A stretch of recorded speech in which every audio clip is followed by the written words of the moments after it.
I have the pleasure to present to you Dr. Martin Luther King, Jr.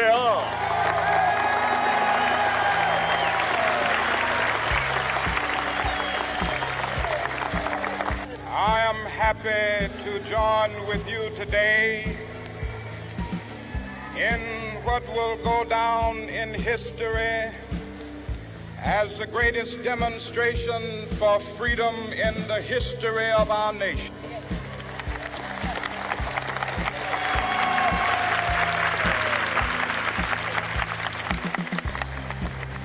Five score years ago, a great American in whose symbolic shadow we stand today signed the Emancipation Proclamation. This momentous decree came as a great beacon light of hope to millions of Negro slaves who had been seared in the flames of withering injustice. It came as a joyous daybreak to end the long night of their captivity. But 100 years later, the Negro still is not free. 100 years later, the life of the Negro is still sadly crippled by the manacles of segregation and the chains of discrimination. 100 years later, the Negro lives on a lonely island of poverty in the midst of a vast ocean of material prosperity. 100 years later, the Negro is still languished in the corners of American society and finds himself in exile in his own land. And so we've come here today to dramatize a shameful condition. In a sense, we've come to our nation's capital to cash a check. When the architects of our republic wrote the magnificent words of the Constitution and the Declaration of Independence, they were signing a promissory note to which every American was to fall heir.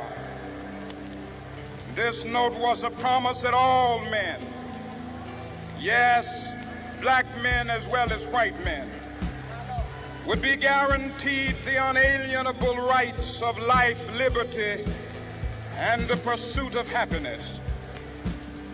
It is obvious today that America has defaulted on this promissory note insofar as her citizens of color are concerned. Instead of honoring this sacred obligation, America has given the Negro people a bad check, a check which has come back marked insufficient funds.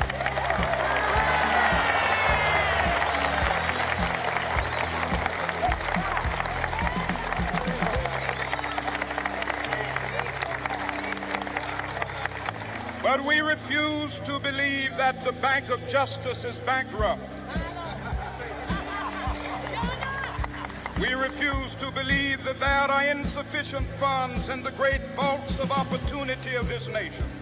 So we've come to cash this check, a check that will give us upon demand the riches of freedom and the security of justice.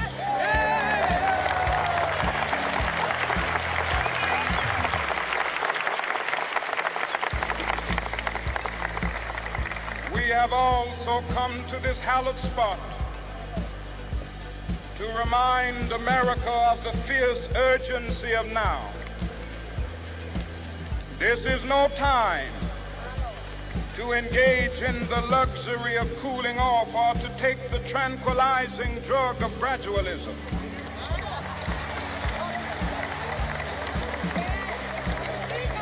Now is the time to make real the promises of democracy. Now is the time to rise from the dark and desolate valley of segregation to the sunlit path of racial justice. Now is the time to lift our nation from the quicksands of racial injustice to the solid rock of brotherhood. Now is the time to make justice a reality for all of God's children. It would be fatal for the nation to overlook the urgency of the moment. This sweltering summit of the Negro's legitimate discontent will not pass until that is an invigorating autumn of freedom and equality. 1963 is not an end, but a beginning. Those who hope that the Negro needed to blow off steam and will now be content will have a rude awakening if the nation returns to business as usual.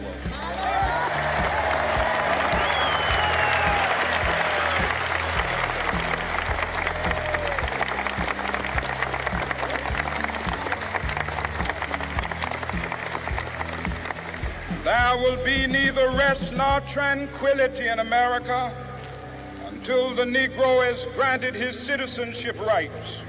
The whirlwinds of revolt will continue to shake the foundations of our nation until the bright day of justice emerges. But that is something that I must say to my people who stand on the warm threshold which leads into the palace of justice. In the process of gaining our rightful place, we must not be guilty of wrongful deeds. Let us not seek to satisfy our thirst for freedom by drinking from the cup of bitterness and hatred.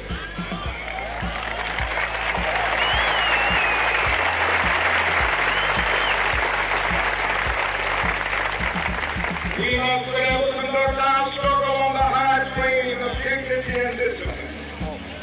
We must not allow our creative protests to degenerate into physical violence.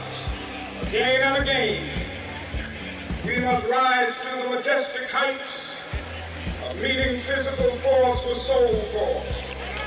The marvelous new militancy which has engulfed the Negro community must not lead us to a distrust of all white people. For many of our white brothers, as evidenced by their presence here today, have come to realize that their destiny is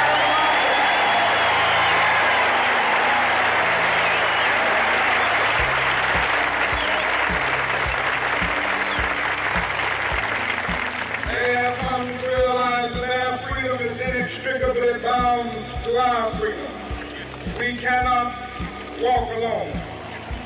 As we walk, we must make the pledge that we shall always march ahead. We cannot turn back. There are those who are asking the devotees of civil rights, when will you be satisfied? We can never be satisfied as long as the Negro is the victim of the unspeakable horrors of police brutality. We can never be satisfied as long as our body is heavy with the fatigue of travel, cannot gain lodging in the motels of the highways and the hotels of the city.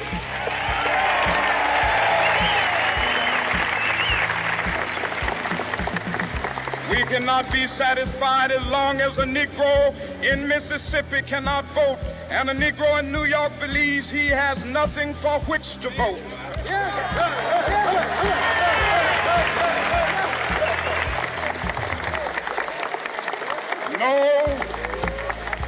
No, we are not satisfied, and we will not be satisfied until justice rolls down like waters and righteousness like a mighty stream.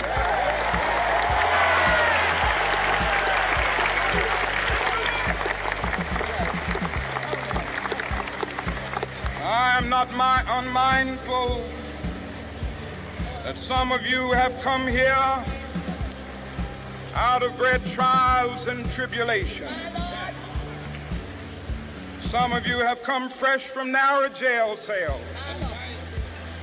Some of you have come from areas where your quest for freedom left you battered by the storms of persecution and staggered by the winds of police brutality. You have been the veterans of creative suffering. Continue to work with the faith that unearned suffering is redemptive. Go back to Mississippi. Go back to Alabama. Go back to South Carolina. Go back to Georgia. Go back to Louisiana. Go back to the slums and ghettos of our northern cities, knowing that somehow this situation can and will be changed. Let us not wallow in the valley of despair. I say to you today, my friend,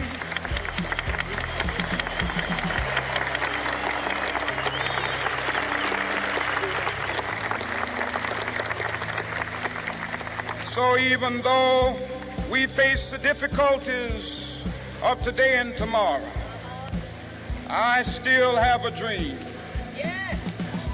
It is a dream deeply rooted in the American dream. I have a dream that one day this nation will rise up and live out the true meaning of its creed. We hold these truths to be self-evident, that all men are created equal.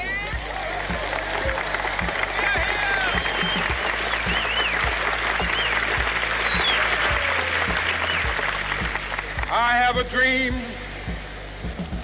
that one day on the red hills of Georgia, the sons of former slaves and the sons of former slave owners will be able to sit down together at the table of brotherhood. I have a dream that one day, even the state of Mississippi, a state sweltering with the heat of injustice, sweltering with the heat of oppression, will be transformed into an oasis of freedom and justice. I have a dream that my 4 little children will one day live in a nation where they will not be judged by the color of their skin, but by the content of their character. I have a dream today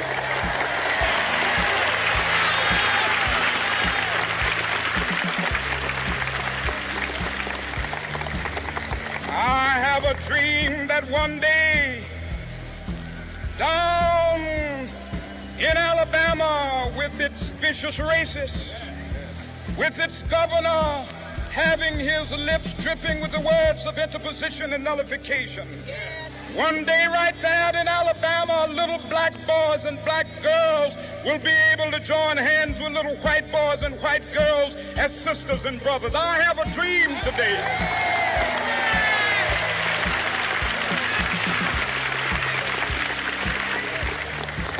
I have a dream that one day every valley shall be exalted, and every hill and mountain shall be made low. The rough places will be made plain, and the crooked places will be made straight. And the glory of the Lord shall be revealed, and all flesh shall see it together. This is our hope. And this is a faith that I go back to the South with. With this faith, we will be able to hew out of the mountain of despair a stone of hope. With this faith, we will be able to transform the jangling discords of our nation into a beautiful symphony of brotherhood. With this faith, we will be able to work together, to pray together, to struggle together, to go to jail together, to stand up for freedom together, knowing that we will be free one day. This will be the day. This will be the day when all of God's children will be able to sing with new meaning, "My country, tears of thee. Sweet land of liberty, of thee I sing. Land where my fathers died, land of the pilgrim's pride. From every mountainside, let freedom ring. And if America is to be a great nation, this must become true. So let freedom ring.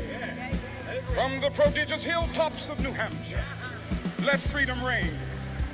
From the mighty mountains of New York, let freedom ring. From the heightening Alleghenies of Pennsylvania, let freedom ring. From the snow-capped Rockies of Colorado, let freedom ring. From the curvaceous slopes of California. But not only that, let freedom ring from Stone Mountain of Georgia. Let freedom ring from Lookout Mountain of Tennessee. Let freedom ring from every hill and molehill of Mississippi, from every mountainside.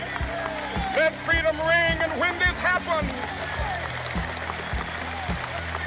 when we allow freedom ring, when we let it ring from every village and every hamlet, from every state and every city, we will be able to speed up that day when all of God's children, black men and white men, Jews and Gentiles, Protestants and Catholics, will be able to join hands and sing in the words of the old Negro spiritual, free at last, free at last. Thank God Almighty, we are free at last.